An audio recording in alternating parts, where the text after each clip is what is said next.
السلام علیکم ناظرین کرام، نئی ویڈیو میں آپ کو خوش آمدید کہتے ہیں۔ کپتان کا مینڈیٹ تسلیم کرنے کے حوالے سے طاقتوروں کی جانب سے آج بڑا گرین سگنل سامنے آیا ہے۔ اس حوالے سے اس ویڈیو میں بات کریں گے، لیکن اس سے پہلے شام سے بڑی بریکنگ نیوز آ رہی ہے۔ شام پر اس وقت قبضہ ہو چکا ہے، دمشق پر اس وقت باغی گروہ نے کنٹرول سنبھال لیا ہے۔ شام کے تقریباً تمام بڑے شہروں پر اس وقت باغیوں کا قبضہ ہے، یعنی ابو محمد الجولانی کا گروہ اس وقت قابض ہے، اور یہ داعش کی ہی ایک برانچ ہے۔ اب خبر یہ آ رہی ہے کہ بشار الاسد کی موت ہو چکی ہے، یعنی بشار الاسد حافظ الاسد کے بیٹے، جو پچھلے 50 سالوں سے شام پر حکومت کر رہے تھے، 24 سالوں سے بشار الاسد صدر تھے، حکمران تھے شام کے، آج جب وہ شام چھوڑ کر بھاگے، یعنی یہ ایک المیہ ہے کہ جو بھی لیڈر یا جو بھی ڈکٹیٹر یا جو بھی حکمران حکومت کر رہا ہوتا ہے کسی بھی ملک پر، جب مشکل وقت آتا ہے، ہم نے پاکستان میں بھی دیکھا ہے شریف فیملی بھاگ جاتی ہے، ہم نے بنگلہ دیش کے اندر بھی دیکھا کہ حسینہ واجد بھاگ گئی، انڈیا چلی گئی۔ اب شام کے اندر 50 سالوں سے حکومت کرنے والا خاندان بشار الاسد وہاں سے جان بچانے کے لیے بھاگا۔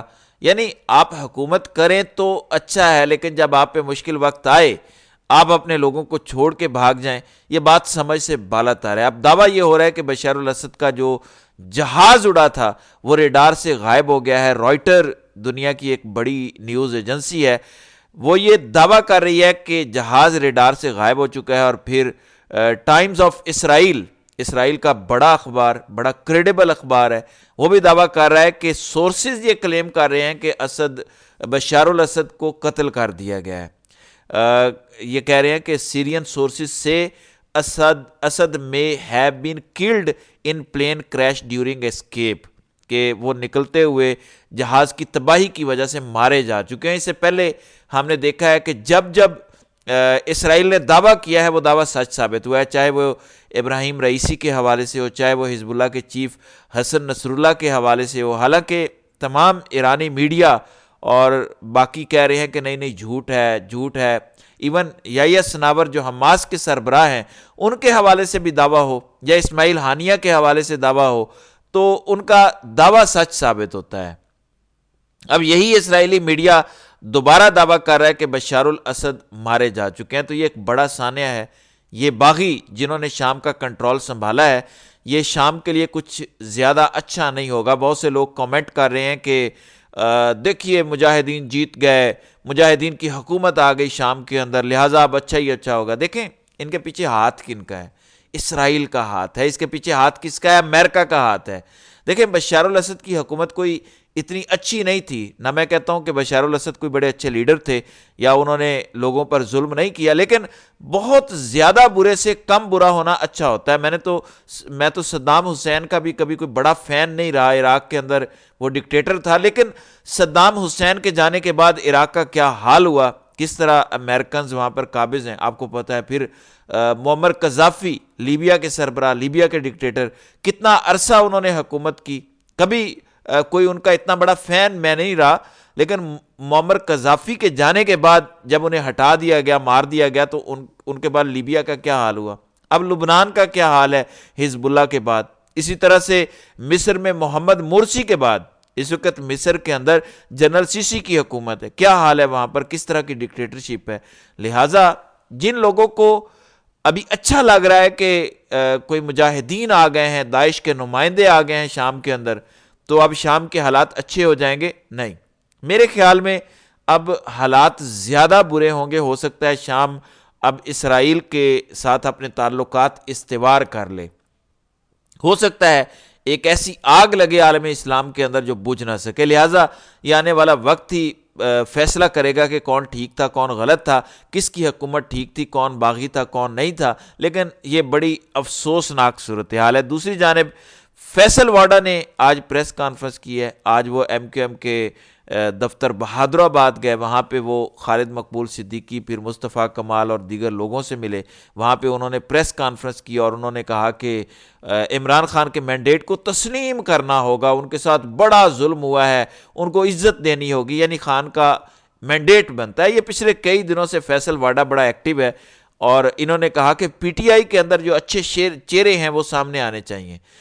اب اسٹیبلشمنٹ کا پلان کیا ہے کہ نون لیگ کو آؤٹ کیا جائے، بس بہت ہو گیا، نون لیگ اب بوجھ بن چکی ہے، تو نون لیگ کو فارغ کروایا جائے۔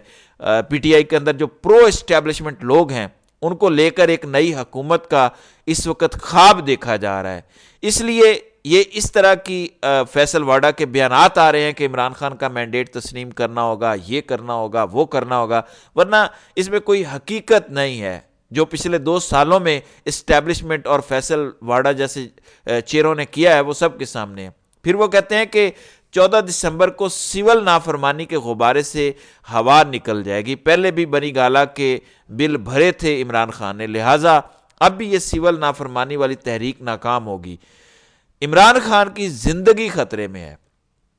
ناظرین کرام، پچھلے کئی دنوں سے ہم سن رہے ہیں فیصل واڈا مسلسل کہہ رہے ہیں کہ عمران خان کی زندگی خطرے میں ہے، وہ تو جیل میں ہے، وہ تو اسٹیبلشمنٹ کے قبضے میں ہے، انہی طاقتور کمپنی سرکار کے قبضے میں ہے، کس سے ان کی زندگی خطرے میں ہے؟ چند دن پہلے ایک دعویٰ ہوا تھا کہ خان کو ختم کرنے کا طاقتوروں کا پلان ہے، تو کیا پہلے سے ایک راہ ہموار کی جا رہی ہے؟ نام لینا شروع کر دیا گیا ہے کہ زندگی خطرے میں ہے، زندگی خطرے میں ہے، تاکہ وہ چیز یا ایسی سچویشن نارمل لگنا شروع ہو جائے۔ تو یہ بہرحال ایک پلان ہے۔ پھر کہتے ہیں کہ فضل الرحمان کا کے پی کے میں مینڈیٹ چوری ہوا ہے، اور 14 دسمبر کو اس لیے عمران خان نے یہ کال دی ہے کہ 14 دسمبر کو فیض حمید کا فیصلہ بھی آ رہا ہے، اور کہتے ہیں کہ اعلیٰ عدلیہ سے گزارش ہے کہ ہمارے بنائے گئے قوانین کا احترام کریں، یعنی جو ہم نے ترمیم کر دی ہے اس کے ساتھ اب چھیڑ چھاڑ نہ کریں بلکہ اس کا احترام کریں۔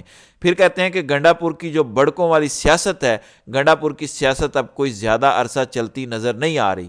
پھر کل علیمہ خان کا ایک دعویٰ سامنے آیا تھا، انہوں نے کہا تھا کہ بیرسٹر گوہر کی حکومت کے ساتھ بات چیت ہو رہی تھی، اور انہوں نے کہا تھا کہ 20 دن کے اندر اندر ہم عمران خان کو رہا کر دیں گے، اور آپ احتجاج کے حوالے سے پیچھے ہٹ جائیں یا سنجگانی چلے جائیں۔ تو آج بیرسٹر گوہر نے علیمہ خان کے اس دعوے کی تردید کر دی ہے، اور یہ کہا ہے کہ نہیں، میری کوئی حکومت کے ساتھ ایسی بات چیت نہیں ہوئی، اور نہ ہی میری 24 نومبر کے بعد یا اس سے پہلے حکومت کے ساتھ کسی قسم کی ملاقات یا بیٹھک ہوئی ہے، لہٰذا علیمہ خان کا جو دعویٰ ہے وہ سچ پر مبنی نہیں ہے۔ پھر قومی اسمبلی کا اجلاس منگل 10 دسمبر کو طلب کر لیا گیا ہے۔ آصف زرداری نے وزیر اعظم شہباز شریف کی ایڈوائس پر اجلاس شام 5 بجے طلب کیا ہے۔ دینی مدارس سے متعلق قانون سازی کا معاملہ جو ہے وہ زیر غور ہے۔ اس کی وجہ یہ ہے کہ مولانا فضل الرحمان آج کل بڑی سخت پریس کانفرنسز کر رہے ہیں، اور وہ لانگ مارچ کی دھمکی بھی اس وقت دے چکے ہیں۔ پھر توشہ خانہ 2 کیس کے اندر بشرا بی بی کی ضمانت منسوخی کی ایف آئی اے کی درخواست 12 دسمبر کے لیے اسلام آباد ہائی کورٹ میں سماعت کے لیے مقرر ہو چکی ہے، اور بشرا بی بی کی گرفتاری کا خطرہ ہے، اس لیے وہ توشہ خانہ 2 کے اندر اور القادر ٹرسٹ کے اندر پیش نہیں ہو رہی۔ تو یہ اس وقت تک کی سچویشن ہے۔ انشاءاللہ جیسے جیسے مزید اپڈیٹس آئیں گی تو اس پر مزید بات کریں گے۔ تو ناظرین کرام، آپ کی اس ویڈیو کے حوالے سے کیا رائے ہے؟ آپ اپنی رائے کا اظہار کامنٹ سیکشن میں ضرور کیجیے گا۔